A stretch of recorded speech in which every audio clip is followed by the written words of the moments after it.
Hey there everybody in Internet Land, David Adams here with the Drift Taxi, and what I'm sitting on now is my latest purchase of a Drift Taxi. It's a 1996 Lexus GS300.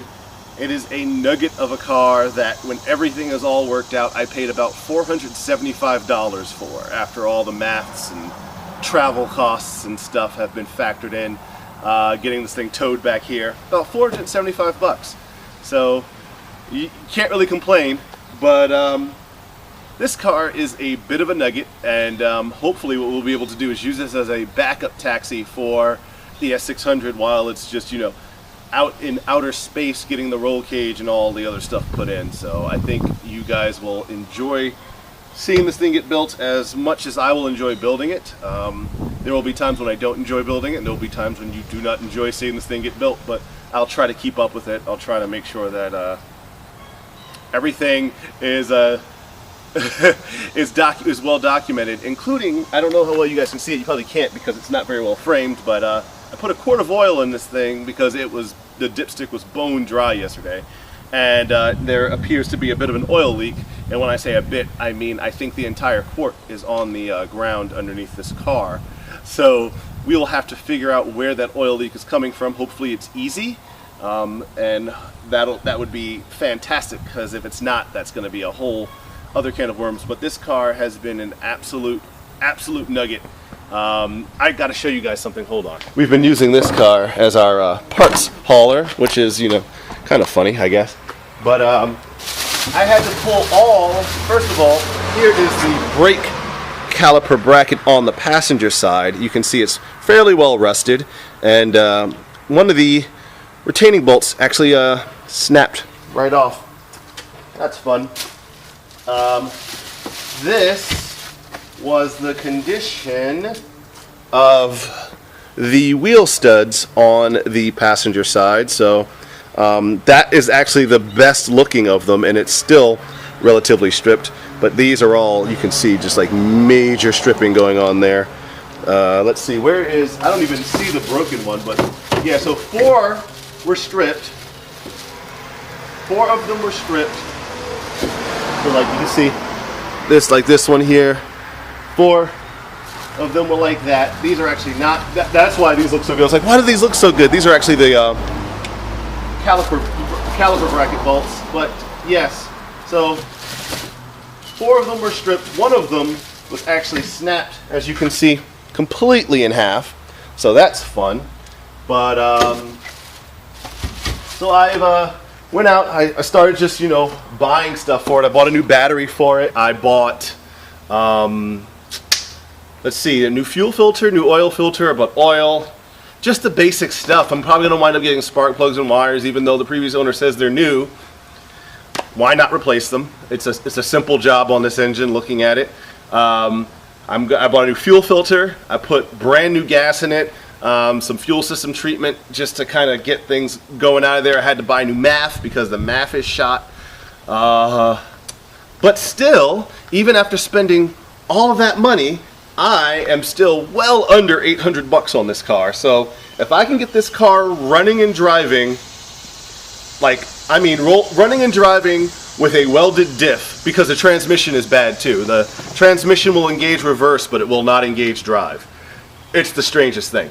Yeah, so if I get this thing running and driving for under $1,000, I'll be impressed. We shall see.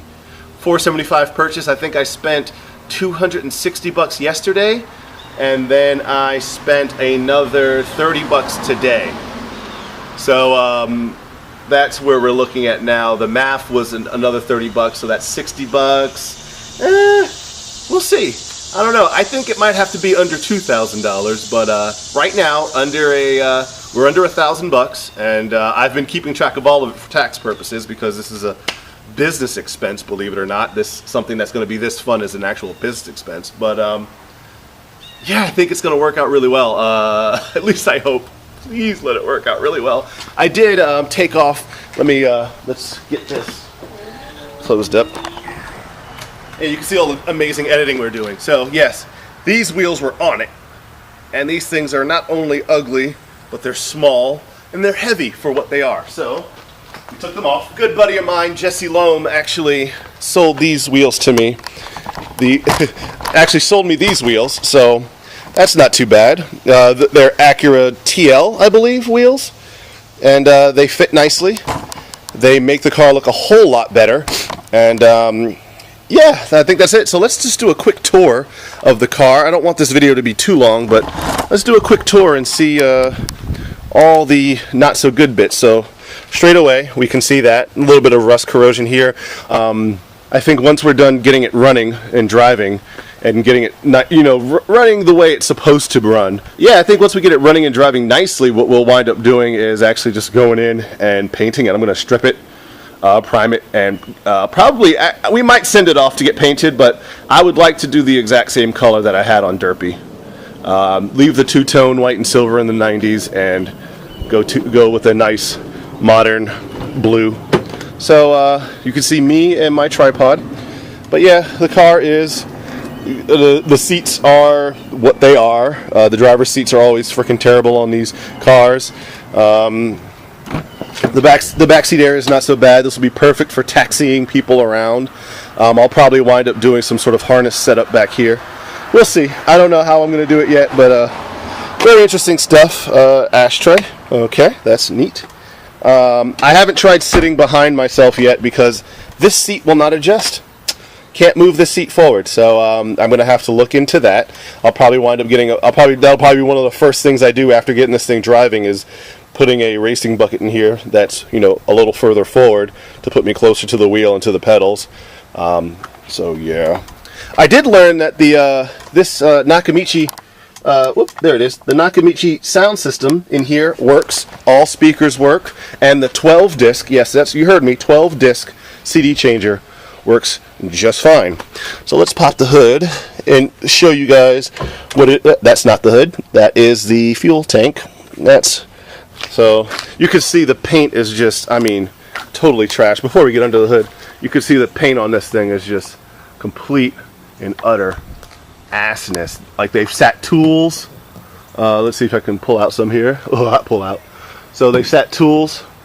You can see where they've sat tools down on the car, and they just sat for months, rusting. Back here as well, people have sat like pieces of metal down or tools or whatever, and they just freaking rusted the paint. There is some corrosion under the hood so far, or not under the hood, sorry, under the car so far, some rust, and hopefully we can clean it all up without it being too bad. I found the passenger side brake caliper bracket was, of course, as I showed you, rusted. I had to get that, I have to replace that. The caliper itself, if it doesn't need replacing, I will be exceptionally surprised. The suspension points have some rust on them here. Hopefully it's just the bolts, and hopefully we can clean that up and maybe rust treat them and they'll function good as new. If not, we'll have to buy some new ones. It needs a new, this is for the coolant overflow. You're not supposed to be able to do this. For those who are not car people, you probably shouldn't be able to poke a finger into your coolant overflow tank.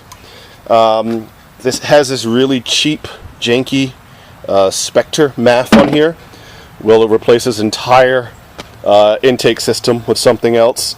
It does have a 2JZGE in it, which is nice. As it should. Let's see. My phone was vibrating. Sorry. As you can tell, we're not doing a whole lot of editing here. There was a hornet's nest on here. I'll show you.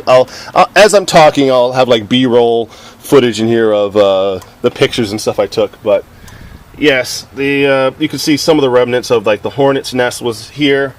This MAF needs to be replaced. This MAF is garbage, so that needs to go. We're not going to clean it. We're going to ditch it. Like I said, just found out there's a pretty substantial oil leak under this car. Let's see if I can tilt the camera. Yeah, there's a pretty substantial oil leak going on under here. So the previous owner did not disclose that, but you know what? For $475, maybe I wouldn't either. No, I think I would. I think I would tell the person exactly what they're getting into. So it's a pretty substantial oil leak. Don't know where that's coming from. The engine, other than that, though, the engine looks like it's in pretty decent condition. This car did sit for about a year, which you know, oil leak, everything else leak. That could be part of that. I don't know if this discoloration is from a power steering leak or what, but that's not good. So we'll have to look into that. So power steering fluid might potentially have a bad reservoir. We might need to look into another one of those. Which, you know, if the power steering works, so be it. We'll need to look into that oil leak. We'll have to address that because that will not be allowed on any track with that much of an oil leak. New MAF, new coolant reservoir because we don't want this thing overheating. I have no idea what the performance of the radiator will be. I saw the fans spin. I did not get a chance to test the air conditioning. It'd be nice if it works because I like air conditioning. All of my cars have air conditioning. I like it. It's nice when it's hot. It's nice to have that. So we'll see. We'll have to look into all those vacuum lines and see what they all do. Hopefully we can get rid of a lot of that stuff because hopefully a lot of it's emissions and we can just delete it. That would be great. But yeah, actually, for $475, the car is not terrible, but it's not good. So the car needs work, like the door, not wanting to ever close the first time. But $475 for a first generation Lexus GS300 that starts, yeah, I mean, it's a pretty shitty car. But like I said, $475. I think I can live with that if I can get this thing running and driving for under $1,000. And when I say running and driving, I mean safely driving itself to the DMV to get the plates put on, and you know, like it being a good car to actually something that I can give to someone to say, here, drive this around for you're trying to get yourself back on your feet. You know, for under $1,000. That'd be nice if I can do that. If I can't, then I will reset the target for $2,000. I won't even bother with $1,500 because I imagine once I spend the first $1,000 on this car, like on top of the price, everything will be in leaps and bounds. Everything will be in leaps and bounds of like $500. It'll need $500 here, $500 there, $1,000 here, $1,000 there. I already had some issues getting a caliper bracket for this car. So I'm gonna look online on eBay and I'm gonna get one of those ordered up. I'll get it when it gets here, and we'll have more video updates as they come along. So that's about it. Sorry this video is so long, but I did want to talk about this. I think this is a really cool car, and I hope you guys enjoy following the updates and following whatever comes from it. All right.